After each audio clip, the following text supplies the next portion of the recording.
hope you all are having a wonderful day. So in today's video, I want to share with you guys 6 things you should not do around Swedish people, guys. So take it from me, you want to listen to these things. So if you're new to my channel, my name is Sasha, and if you're a regular watcher, thank you for stopping by again.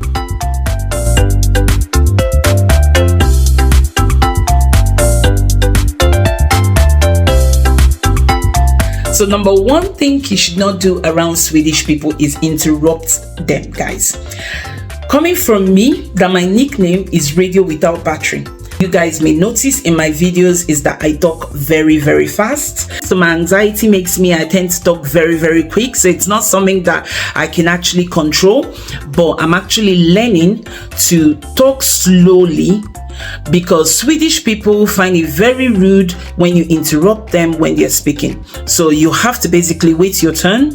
And I should have noticed this because my husband is Swedish, and whenever my husband is speaking, he tends to talk very slowly, like as if he's trying to remember his words. But now it's beginning to dawn on me in Sweden that that's actually how they talk. They are very calm when they're talking. They don't interrupt people. They wait for you to finish talking before they talk, and you also have to wait for them to finish talking before you talk.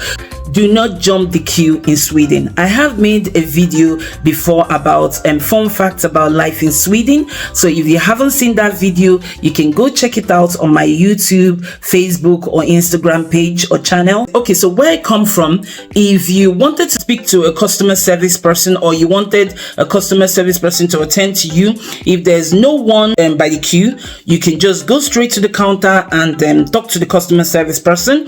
But in Sweden, I noticed that even if there's no one in the queue, you still have to wait your turn. So you cannot just look, okay, there's no one, let me just jump in and talk to the customer service person. Never ever do that in Sweden. So you have to go to the ticket machine. Believe it, they do have a ticket machine. You take the ticket and you wait your turn. So same goes when you're going to the hospital or the doctors or stuff like that. You still have to wait your turn. The number 3 thing is do not wear your shoes indoors. Where I come from, the handymen could come in, they wear their shoes in, and to be honest, because I've got OCD, that used to pay me off, guys.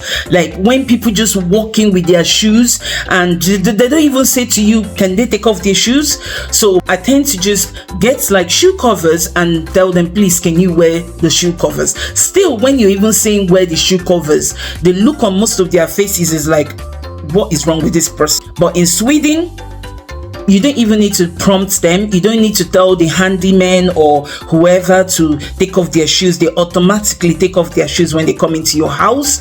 And same goes when you go to the doctors. There's always like a shoe mat or something. You always have to clean your shoes. I can understand though, because of the snow, do you want to actually drag in all the dirt from outside into someone's living room or into someone's house? So yeah, so in Sweden, if where you're coming from, you wear shoes indoors, do not do it in a Swedish home, do not do it in a Swedish office, do not do it in a Swedish public anything. You always have to clean your shoes before you come in. I made that mistake once when I went for my physio. It was snowing and I had a winter boot on, and when I got in there, I just cleaned my feet by the entrance, and when I finished my physio, I noticed there were like dirt everywhere. When I was coming into the physio, there was actually shoe covers in a box, but I didn't know who it belonged to, and because I don't speak Swedish, so and I'm unable to read if there's anything that says help yourself to the shoe cover or something, and then I just went in without a shoe cover because my boots clearly still had some dirt in it. And yeah, so that's considered rude. So do not wear your shoes indoors in any Swedish setting without cleaning your feet. But when it's in people's houses, you have to take off your shoes, guys. The 4th thing is do not brag. Swedish people don't like people that brag. They dislike braggers. So if you're someone that likes bragging about your designer clothes and all that, Swedish people, they don't get impressed by bragging. So keep your bragging to people that, you know, are used to your bragging, or people that are into bragging like you, if that makes sense. Don't think you're impressing them by bragging. They find you rude when you brag. It's just not nice to brag around Swedish people. And the fifth thing you should never do around Swedish people is stand on the left hand side of the escalator. So if you're on the escalator, say for example you're going to IKEA, and you know those the stairs that automatically go up or go down. So if you want to stand on the escalator, then you have to stand on the right hand side.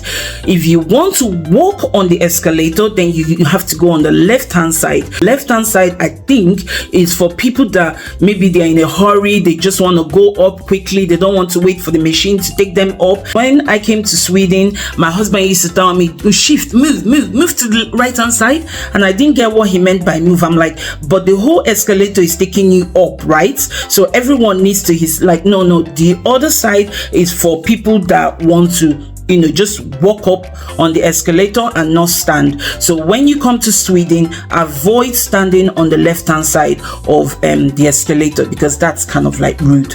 So the number 6 thing to be aware of around Swedish people is do not go late to any appointments, guys.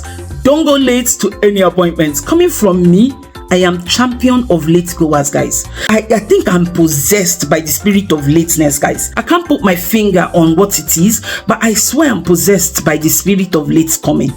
Because even when I prepare myself, I'll be like, okay, 4 hours, I've got 4 hours, I've got it covered. 3 hours, I'm still faffing around, guys. That's when I'll remember there's a stain here, or I need to clean this, I need to empty the dishwasher. My husband will tell me, you can empty the dishwasher when you come back, you know. The dishwasher is not going away, or the washing will still be there, or stuff. I'm like, oh no, I remember this. I need to go and arrange this properly before I go somewhere. I will faff around.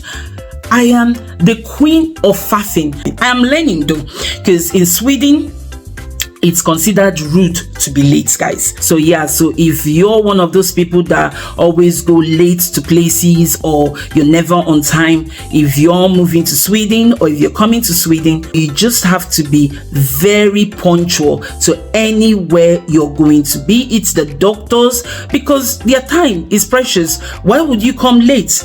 Say for example, you have a doctor's appointment and then you're late. It affects the other people behind you, or the other people that are meant to be after you, right? So these are the 6 things to avoid. Never go late to anything. Don't brag. Never jump the queue. Even though there's no one there, do not jump the queue. Do not interrupt people. Try and speak when the other person has stopped speaking. Don't butt in. Even though the conversation is very interesting, don't go and jump in there. We Africans, that's what we do. Somebody may be talking now, be like, yeah, remember that? Oh yeah, remember that day we went to that party, right? They'll just be like, what is wrong with this girl? So yeah, so do not interrupt people, and always stand at the right hand side of the escalator. Don't go and block the escalator. If you know you don't want to jog up that escalator, please just shift to the right hand side.